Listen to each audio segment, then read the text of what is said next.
Quando o governo japonês decidiu que precisava conectar as ilhas de Honshu e Shikoku, o desafio não era apenas construir uma ponte. Era dominar o Estreito de Akashi, um dos canais de navegação mais movimentados e violentos do mundo. O problema imediato que os engenheiros enfrentaram não foi o aço ou o concreto, mas o movimento perpétuo da água. As correntes ali atingem velocidades de quase 16 km por hora, e o leito marinho é um precipício instável de rocha e cascalho. Mas o verdadeiro pesadelo veio debaixo dos pés, ou melhor, debaixo das fundações. A falha geológica que atravessa o estreito é ativa, e o risco de um terremoto de grande magnitude não era uma possibilidade remota, era uma certeza estatística. Construir ali parecia um suicídio de engenharia. O projeto exigia uma suspensão central de quase 2 quilômetros, uma escala nunca tentada na história. Para que isso não desabasse ao primeiro sinal de instabilidade, a estrutura não poderia ser rígida. Ela precisava ser, paradoxalmente, capaz de dançar conforme o desastre. Se a terra tremesse ou se um tufão atingisse o limite de vento, a ponte teria que absorver a energia, não lutar contra ela.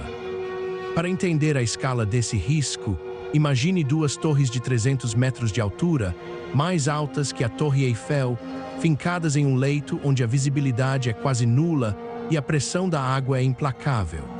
No início, os engenheiros tentaram usar caixotões de concreto maciço para criar bases estáveis, mas o peso era absurdo. A correnteza simplesmente lavava o sedimento ao redor, ameaçando desestabilizar as torres antes mesmo de chegarem à superfície. A solução exigiu uma reinvenção completa da logística marinha. Em vez de despejar concreto como se estivessem em terra firme, eles precisaram desenvolver sistemas de injeção de argamassa subaquática que endurecia quase instantaneamente sob a pressão, fundindo o concreto com a rocha original do fundo do mar. Enquanto as bases eram cimentadas contra a maré, outro problema emergiu silenciosamente nas pranchetas dos projetistas. O aço necessário para os cabos de sustentação tinha que suportar uma tração inimaginável. Mas o aço sob alta tensão em um ambiente salino e úmido é um alvo fácil para a corrosão. Se um fio de aço se rompesse, a carga seria transferida para o vizinho, iniciando um efeito dominó catastrófico. Eles tiveram que desenvolver uma liga nova, com uma resistência à tração nunca vista, e cada um dos cabos de suporte foi desenhado como um feixe de mais de 30 mil fios finos, organizados de modo que, mesmo que a umidade entrasse, o ar seco pudesse ser bombeado permanentemente pelo interior da estrutura para impedir a ferrugem. A tensão do projeto atingiu o ápice durante a fase de instalação. Imagine guindastes flutuantes carregando blocos de milhares de toneladas, tentando posicioná-los com precisão milimétrica em meio a ventos de furacão e correntes que tentavam arrastar as balsas para fora de posição a cada segundo. Qualquer erro de cálculo na ancoragem significaria a perda de meses de trabalho e bilhões em prejuízo. Foi nesse momento que o impensável aconteceu. Em 1995, enquanto as duas torres principais já dominavam o horizonte do estreito, um terremoto de magnitude 7,2 atingiu a região de Kobe. O epicentro estava assustadoramente perto. As placas tectônicas se deslocaram quase 1 metro horizontalmente e meio metro verticalmente. Para os engenheiros, aquele era o teste final de estresse, não planejado, não simulado, mas real. O mundo esperava que a estrutura inacabada tivesse colapsado. Quando a poeira baixou e as equipes de inspeção chegaram ao local, a surpresa foi total. As torres permaneceram de pé, mas a distância entre elas havia aumentado. A engenharia tinha funcionado, mas agora eles tinham um problema geométrico sem precedentes. A ponte, em sua forma original, não alcançava mais de uma torre à outra. O projeto estava fisicamente quebrado pela própria força da Terra. Muitos teriam abandonado o projeto. A solução não foi desmontar o que já estava feito, mas redesenhar toda a seção central da ponte enquanto ela ainda estava em construção. Eles aumentaram o comprimento dos vãos e dos cabos, ajustando as juntas de expansão para absorver a nova distância. Foi uma lição brutal de que, na engenharia extrema, a flexibilidade é mais importante do que a força bruta.